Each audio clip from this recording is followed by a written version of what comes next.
Hello everyone, अस्सलाम वालेकुम, नमस्ते एंड सत श्री अकाल, जय श्री राम। कैसे हैं आप लोग? आई होप आप लोग बिल्कुल ठीक होंगे और मैं भी बिल्कुल ठीक हूँ।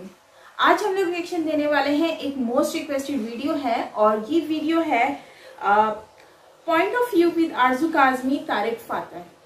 सो इस पर आज हम लोग रिएक्शन देने वाले हैं तारिक फतेह पर और देखते हैं कि ये वीडियो कैसी होने वाली है।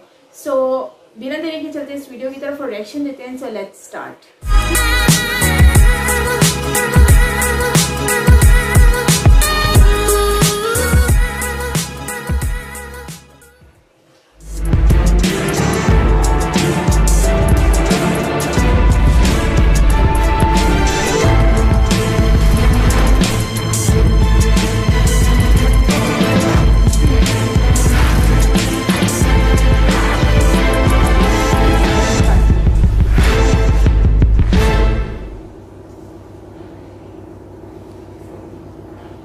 अस्सलाम वालेकुम, नमस्कार, सत श्री अकाल एंड गुड इवनिंग। मैं हूं आरजू काज़मी और आप देख रहे हैं पॉइंट ऑफ व्यू। जैसा कि आप देख रहे हैं मेरे साथ तारिक फतेह साहब हैं और मैं क्या बताऊं, किसी तारुफ के मोहताज नहीं। बहुत शुक्रिया सर कि आपने ज्वाइन किया हमें। सर आज हम थोड़ा आपसे हिस्ट्री सुनना चाहेंगे, बड़े सगीर की, सब कॉन्टिनेंट की हिस्ट्री। और जैसे मैंने कुछ दिन पहले भी आपका एक आपकी बात है पाकिस्तान में हिस्ट्री का सब्जेक्ट होता ही नहीं है। लेकिन सर बहुत से लोग हैं जो सुनते हैं, उसे कहते हैं पाकिस्तान स्टडीज और उसमें कुछ और लिखा होता है। नहीं सर, आपसे सुनना चाहेंगे और आप बताइए हमें थोड़ा कि किस तरह से आप मैं देखूं आप किस तरह से हमें समझाते हैं, क्योंकि जो बुक्स में लिखा है उसमें तो ऑफ कोर्स मैं तो कम से कम बिलीव नहीं करती। वो लिखी गई हैं यानी पाकिस्तान के जो ऑफिशियल गवर्नमेंट फंडिंग होती है टेक्स्ट बुक की, तो ऑथर्स हैव टू केटर के गवर्नमेंट की डिमांड क्या है। और ये सिर्फ ऐसा नहीं पाकिस्तान में तारीख को बदला गया, हिंदुस्तान में भी तारीख को ऐसे ही बदल दिया है या एलिमिनेट किया कि वहाँ पे भी लोगों को फॉर एग्जांपल मैंने पूरे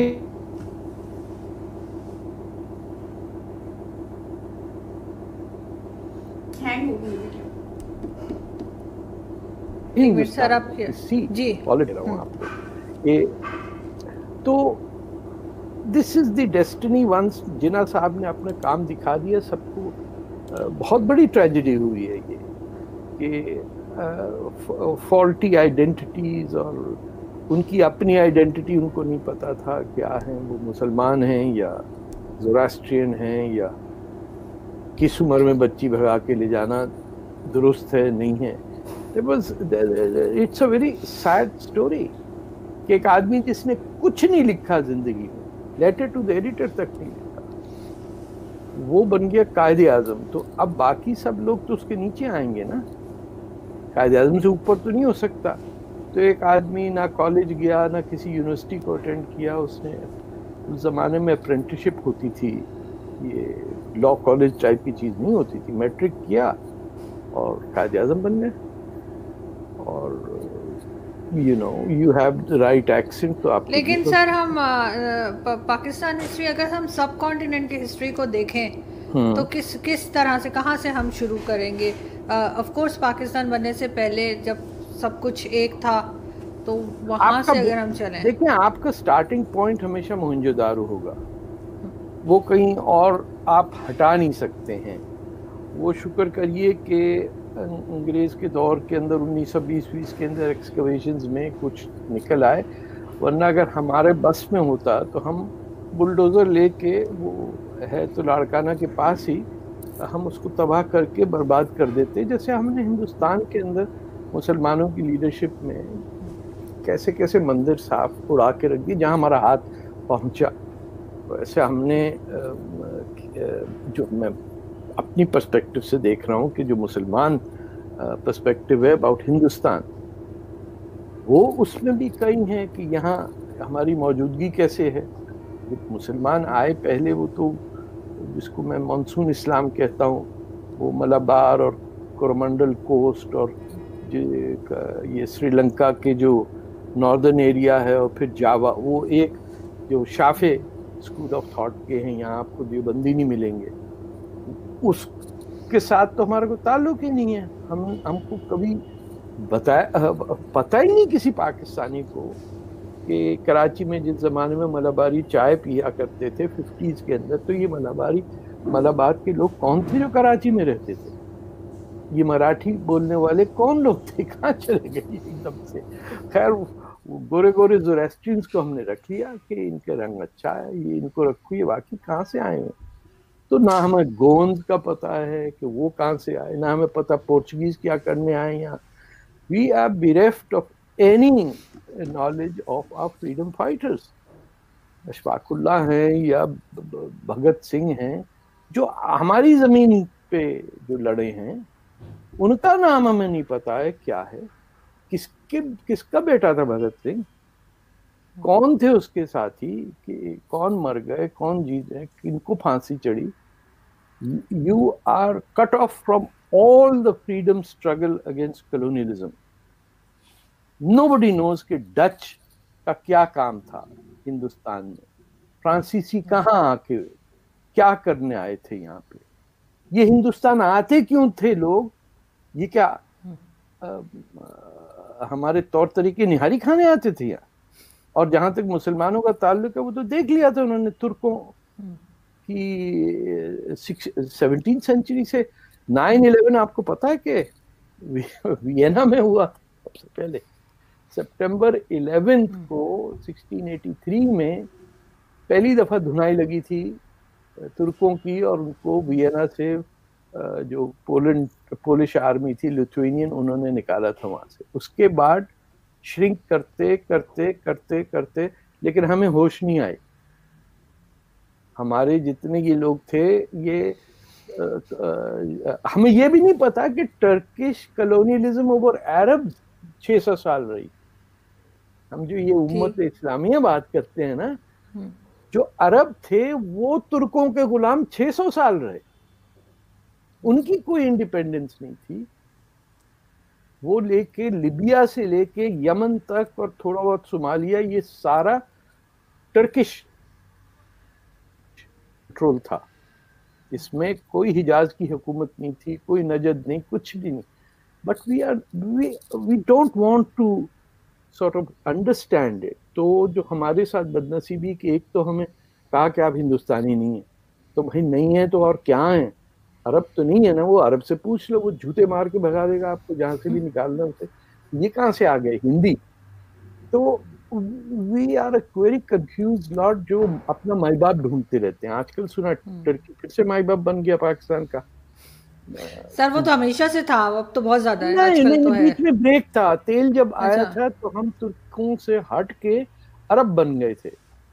तुर्कों के साथ जब तक था, ईरानियों के साथ तो नरगिस जैसा नाम होता था लोगों का, बच्चियों का, हाँ, अल्लाह रखा भी होता था नाम।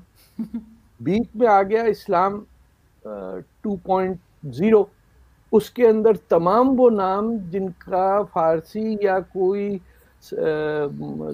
यहाँ का था, जैसे लाल खान नाम है, ये सब उन्होंने कहा ये काफिरों के नाम, वो हट गए। सलमा नाम का को बच्ची पैदा ही नहीं होती पाकिस्तान में। कोई जानने वाली है आपकी बच्ची जिसका नाम सलमा हो? No no no no. हमें पवित्र नाम टर्किश घी में भरा हुआ, जैसे नहीं होता है उनकी मिठाइयाँ, वैसे नाम चाहिए, ताकि तुर्की हमें फौरन पहचान ले। अरे ये हमारे नौकर आ गए, अरे बेटा जूते लाना, पाकिस्तानी आए हैं, जरा साफ। वो पहुंच है, जिस जमीन पे हम पैदा हुए उस पे थूकते हैं, से नफरत करते हैं। तो कहाँ से शुरू करें और कहाँ खत्म करें?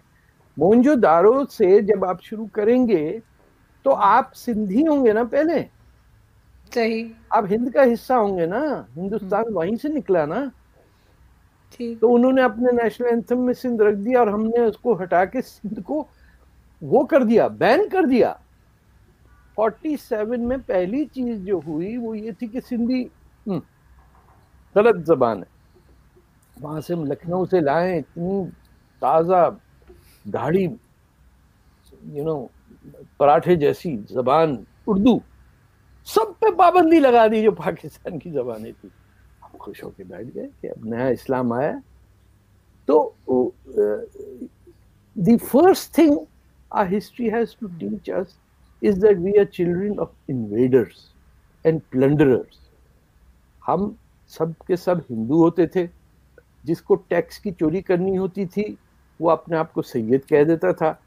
क्योंकि ये एक और बात बताऊं, सिंध के अंदर मुसलमानों के कब्जे के बाद जो हिंदुस्तानी मुसलमान था वो जजिया पे करता था, और जो मुसलमान अरब अपना अपने आप को सोच कर ही was free of jizya. So the Indian Muslim यानी हमारे रंग का, मेरे रंग का जो है एकदम डार्क ब्राउन किस्म का, जिसको खूब, और ये नहीं कह सकता कि नहीं एक्चुअली हम उज्बेकिस्तान से, नो, मुझे जजिया देना ही पड़ता था even if I am a Muslim. ये वो उमैयदों के लॉज हैं जिसको आज तक पाकिस्तान नहीं समझा। हम तो ये नहीं डिस्टिंग्विश कर पाए कि वो जो प्रॉफिट की फैमिली को गाली देते थे हर जुम्मे की, 100 साल तक तो जुम्मे की नमाज में हमारे प्रॉफिट को गाली दी जाती थी।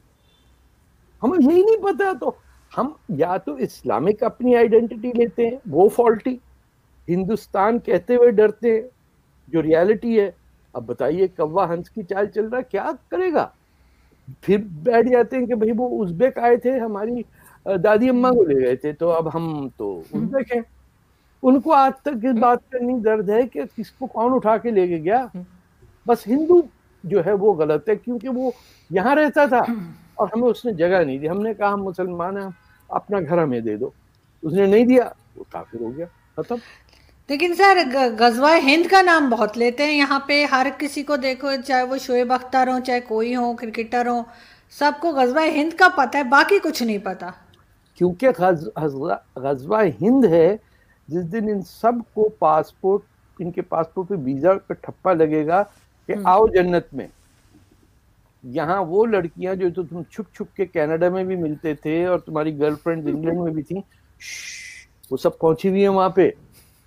तो वो उन्होंने कहा यार ये वहां जाना कैसे होगा, मतलब गजवा Hind.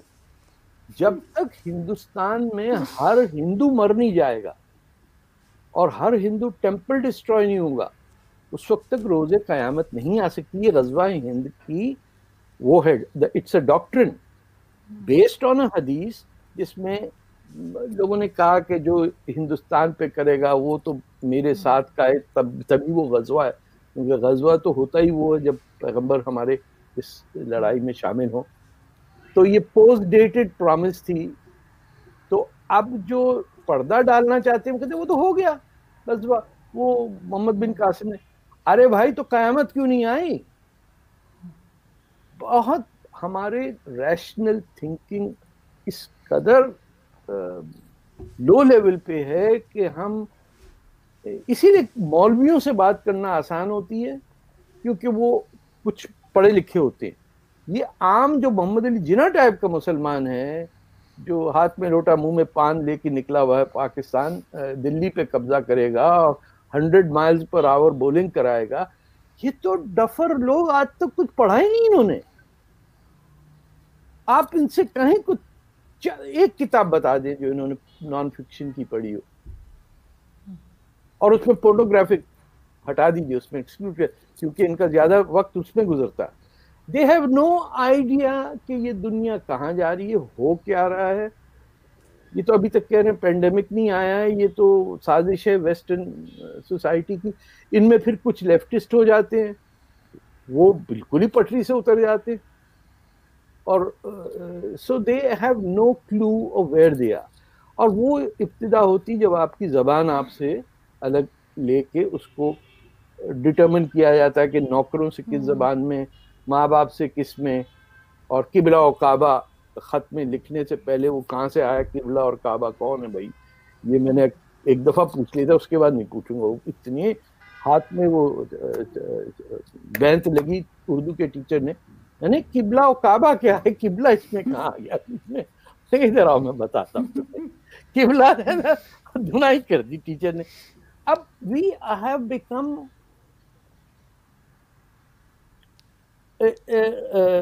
totally uncaring about reasoning.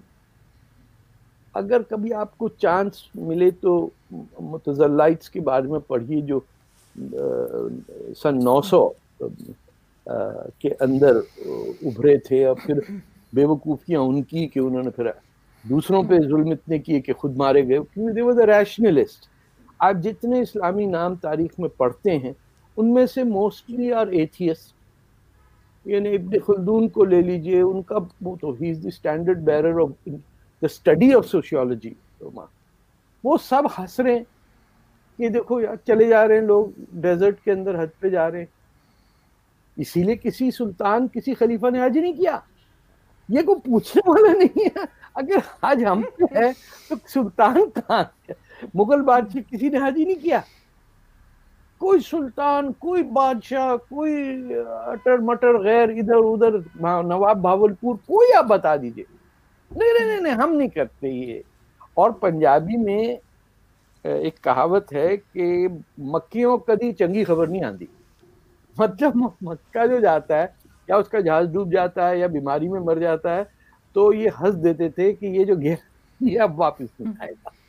हो सकता है सर, क्योंकि उस जमाने में इस तरह से जहाज से और उससे जा नहीं सकते होंगे, और तरीके से ट्रैवल करते, ये रीजन हो सकता है कि लोग वापस नहीं आते।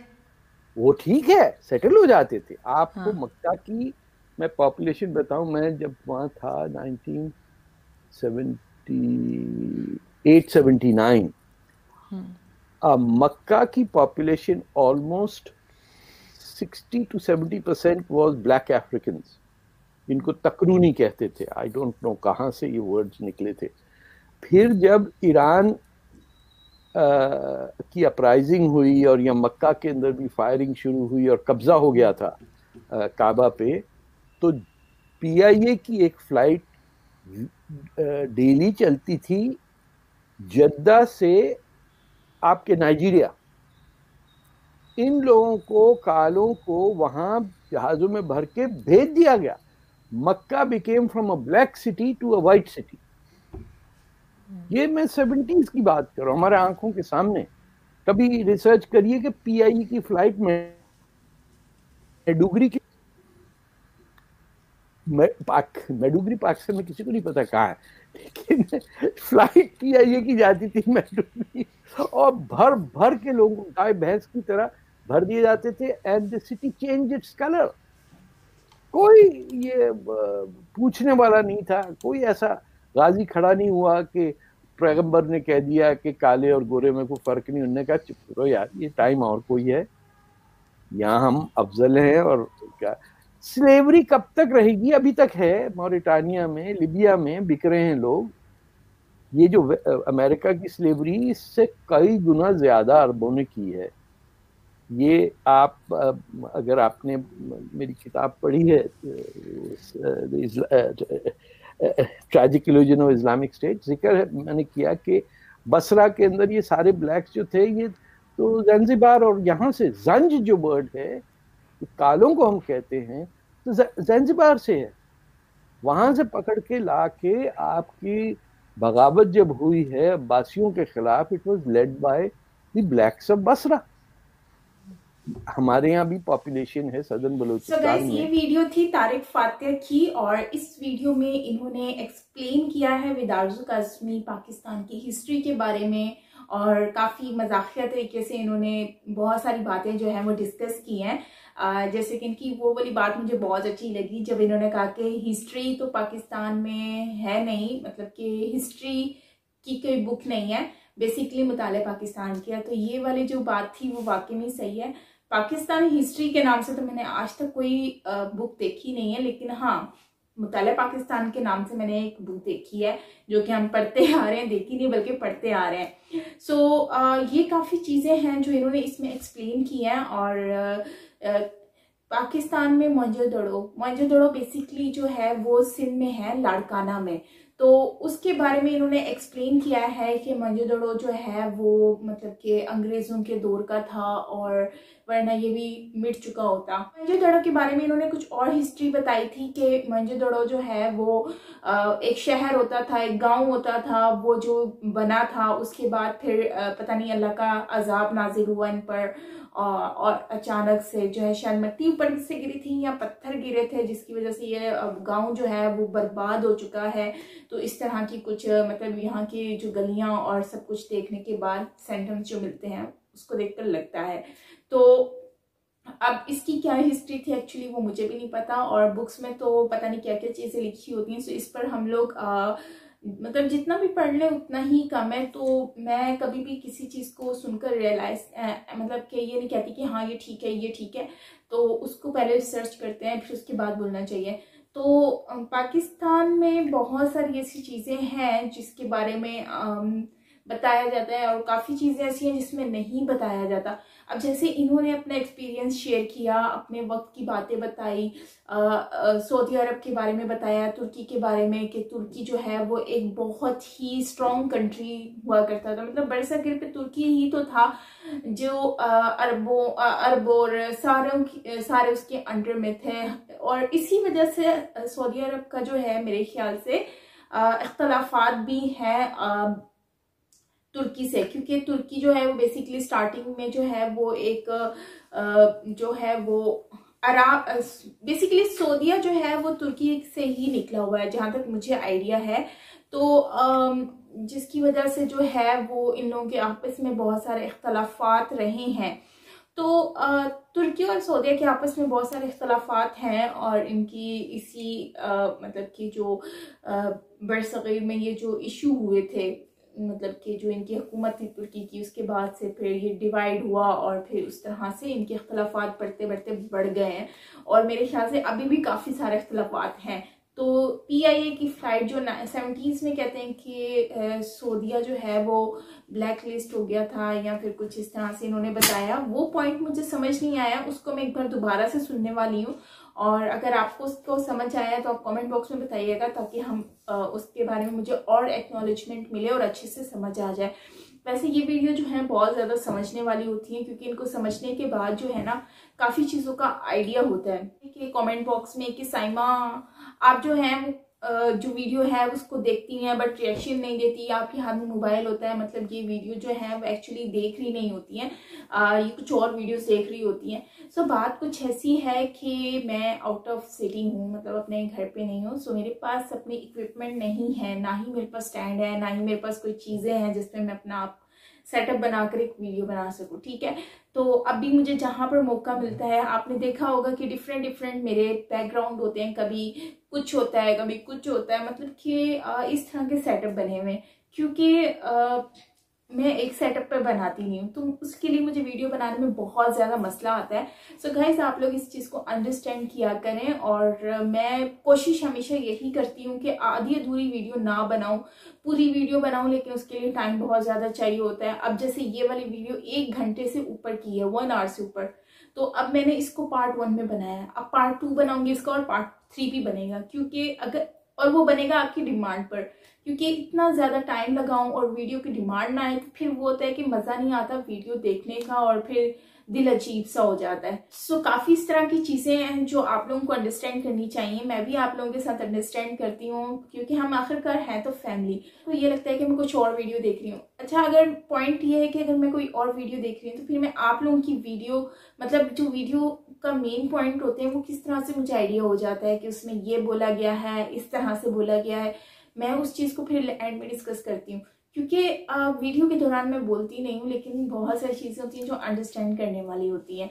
सो आई होप कि आप लोग अंडरस्टैंड करेंगे। और मैं फुल वीडियो इसलिए नहीं बनाती ताकि पार्ट्स में बन जाए, ताकि मेरा भी टाइम जो है वो मतलब कि सेफ हो जाए, आपका भी टाइम सेफ हो और चीज़ें भी ज़्यादा से ज़्यादा अंडरस्टैंड करने को मिले।